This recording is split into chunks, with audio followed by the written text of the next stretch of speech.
Və bizimlə bağlantımda həsrdostlar Kamilla Əliyevadır, Azərbaycan Qadın Uşaq Problemləri üzrə Dövlət Komitəsinin Ailə Məsələləri Şöbəsinin müdir müavinidir. Kamilla xanım, hər vaxtınız xeyir olsun. Vaxtınız xeyir, sabahınız xeyir. Səhər, günorta, axşam, bəli, bu günlərim belə cəmiyyətdə, hətta gecə saatlarında belə, günün demək olar ki, 24 saatı ərzində biz hər hansı bir xəbər saytına daxil olanda, harası daxil olanda mütləq görürük ki, yenə də boşanmalar bu qədərdir, kimsə yenə boşanıb, ailə münaqişəsi zəminində nəsə problemlər və s.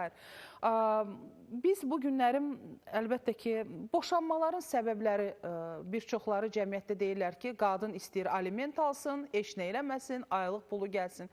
Doğrudan mı bu belədir? Gəlin boşanmadan başlayaq, sonra belə xronoloji olaraq nigahdan əvvələ qədər gedək çıxaq. Bilirsiniz, boşanmaların səbəbləri müxtəlifdir. Əsas da səbəb indi xasiyyətlərin uyğun gəlməməsidir gənclərdə. Bilirsiniz, əvvəllər gənclər tanış olandan sonra hardasa bir il, ən azı 1 il, 2 il nişanlı qalırdılar, bir-birinin xasiyyətinə bələd olurdular, bir-birini daha yaxşı tanıyırdılar. Amma təəssüflər olsun ki, indiki zamanədə gənclər tanış olanda İlk öncə onlar bir-birinin xarici görkəminə qiymət verirlər və xarici görkəminə qiymət verərək ailə qurmaq qərarına gəlirlər və tanışdıqdan sonra demək olar ki, 3 ay, 4 ay ərzində bir də görürsünüz, toy eləyirlər, evlənirlər. Halbuki hələ bir-birini yaxşı tanımırlar. Ona görə də əsas səbəblərindən bu xasiyyətinin uyğun gəlməməsidir. Digər həm də xasiyyətdən əlavə də gənclərin dünya görüşünün, belə deyək, intellekt səviyyəsinin də üst-üstə gəlməyi də çox vacibdir. Çünki elə olur ki, bir-birini yaxşı tanımırlar, xarici görkəminə qiymət verirlər, amma sonradan evlənən sonra birgə yaşayışda görürlər ki, dünya görüşləri fərqlidir, maraqları fərqlidir. Yəni, bu da ailədə bir sıra, belə deyək, mübahisələrə, fikir ayrılığına gətirib çıxardır. Bir başqa bir səbəbi də valideynlərin müdaxilə etməsidir. Bu çox vacib bir məqamdır.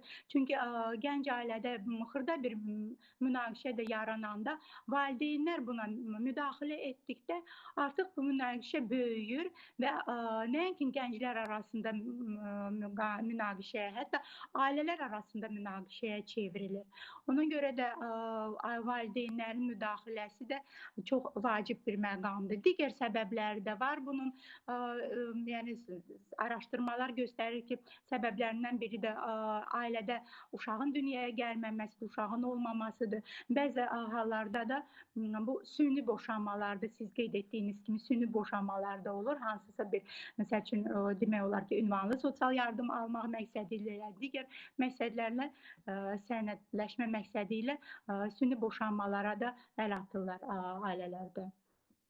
Aqressiya hallarının az olmasındansa, Kamilla xanım, ayrılma və boşanma hallarının olmasını üstün tuturuq. Çünki aqressiya, zorakılıq və s. bu yol verilməzdir. Bu dünya bu cürdə gedir. Bəli, amma məsələ bundadır ki, aqressiya da azalmayıb baxı. Yəni, bəli, nigahlar pozulur, bəli, bu say çox böyükdür, amma aqressiya da azalmayıb. Demək ki, yəni, burada məsələ heç də aqressiyadan qaçmaqla iş bitmir.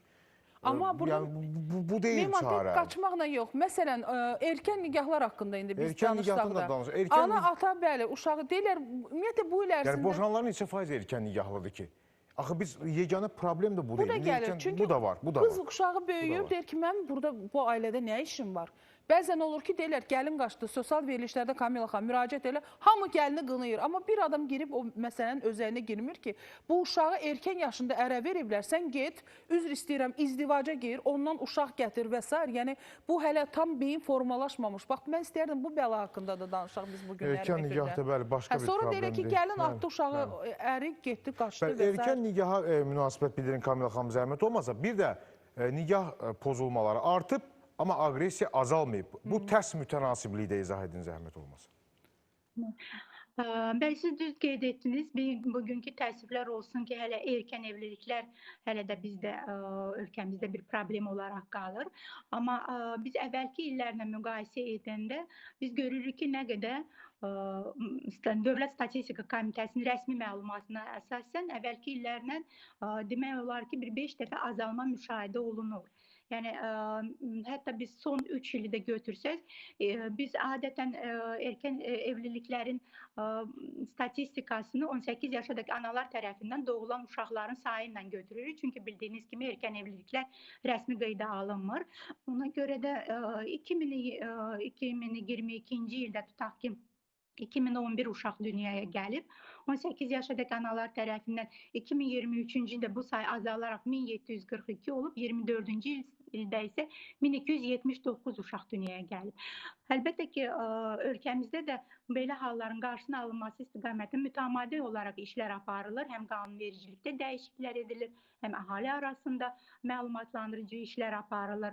Həm Azərbaycan Respublikasının Uşaq Hüquqları Qanununda hər bir şəxs 18 yaşadək uşaq hesab edilir deyə Azərbaycan Respublikasının Ailə Məcəlləsində də nigah yaşı əvvəllər 17 idi. O qanuna əsasən 17-dən 18-ə dəyişdirilmişdi. Daha sonra Cinayət Məcəlləsinə nigah yaşına çatmayan qadını nigaha məcbur etməyə görə maddə əlavə edilmişdi. Lakin belə halların hələ də baş verməsi 2024-cü ildə qanunvericilikdə bu istiqamətdə qanunvericilik dəyişikliklərinin edilməsi istiqamətində ciddi addımlar atılmışdı və 2024-cü ildə həm Azərbaycan Respublikasının Ailə Məcəlləsinə, Azərbaycan Respublikasının Cinayət Məcəlləsində, İnzibati Xətalar Məcəlləsində dəyişikliklər edilmişdi.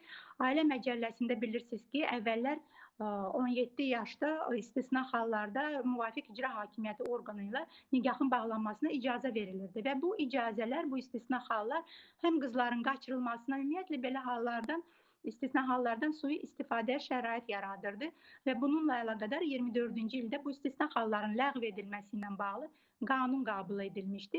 Eyni zamanda Cinayət Məcəlləsində erkən evliliyin təşkilinə görə bir maddə əlavə edilmişdi və İnzibati Xətalar Məcəlləsində erkən evliliyə dair sövdələşməyə görə cəzalar müəyyən edilmişdi. Bu nə deməkdir? Yəni burada artıq istər həri olsun, istər nişan mərasimi olsun, yəni fərq etmir. Adi bir sözləşməyə görə də artıq cəza tədbirləri nəzərdə tutulub, həm valideynləri, qızın valideynlərinə, oğlanın valideynlərinə, həm də oğlanın özünə, əgər yetkinlik yaşına çatıbsa. Görünür ki, bu cəzalar bizə kifayət etmir. Sualımın ikinci sualım vardı. Nigah pozulmaları çoxdur, zorakılıq da azalmayıb. Yəni bu insanlar ayrıldısa, heç olmasa zorakılıq halları azalaydı. Yəni bu da əslində məntiqli bir bərabərlik qoymaq olmur bu anlayışlar arasına. Yəni əgər iki insan yola getmir, ayrıldısa bitsin bu zorakılıq, amma bu da davam edir.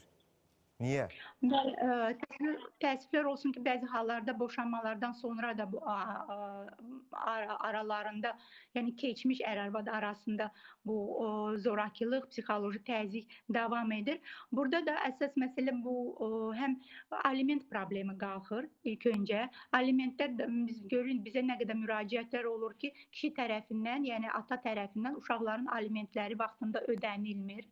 Nə qədər borc yığılır və bunun üstündə məhkəmədə mübahisələr qalxır, yəni mübahisə işləri qalxır. Digər bir problem odur ki, yəni bu uşaq məsələsi ilə, uşaqla ünsiyyət məsələsi olur ki, əgər aliment verməyəndə qadın da uşağa ünsiyyəti icazə vermir kişiyə artıq.